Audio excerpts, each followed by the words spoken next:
Well, I don't know if to call this bonus footage or useless footage, but the good radio, the HB-1B, is now working, transmitting, and receiving, but I realized that if you'll notice, this case has a power jack and an antenna jack, and on this side it has key paddle, charge, and phone. The problem is this board is the older board. This is the quote good radio. It doesn't have the charge circuitry, so I've got the wrong case on. This is how it looks when it has the charge circuitry. So I'm going to pull this thing out of the case, and I'll try to do that quickly because if you've never taken one out, it's not completely obvious. So these are already loose, or somewhat loose, or I'm going to use bad technique and make them loose. So we'll take out the two standoffs.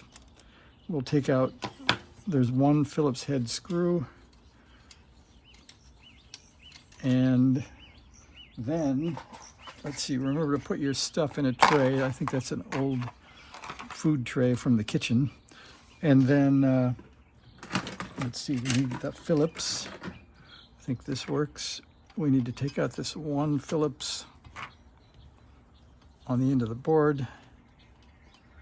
And that gets the board loose. The only problem you have next is that the output transistor is connected to the side of the case for heat sinking, and if you'll notice, the RF jack is actually soldered to the board. So we need to loosen, again with bad mechanical technique. I didn't go grab the wrench right now, so I'm going to loosen this with a pair of pliers and then take it off by hand. So with that loose, when I heat it up, I should be able to pull the jack out. So we'll do that really quick. So there's the separation, so then I can go ahead and pull the rest of it out.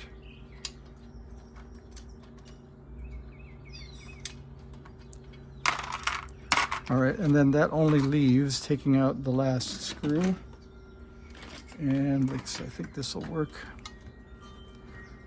Yep, so we'll take, and if you notice, there is a screw, there's a nut, there's no washer, there's no insulator, because the back of the transistor is plastic, so there's no shorting going on by just having a screw come through the case.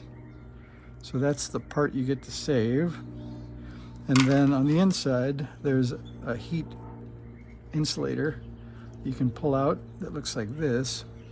And now the board is ready to come out of the case. But as you can see, these jacks fit into the holes, so there's a little bit of you have to lift it up straight while pulling out on the edge of the case to get those loose. And if you're lucky, it just pops right up. Oh, but if you'll notice, I put the knobs on, so I've got to pull the knobs off quickly, otherwise there'll be no removal. So there's one screw in the tuning knob, and these just pull off. It says they pull off. Okay, now we're much looser, and I can pull up and past those jacks I told you about, and then it'll lift straight out. So that's all there is. So there's pulling the HB-1B out of the case. See ya.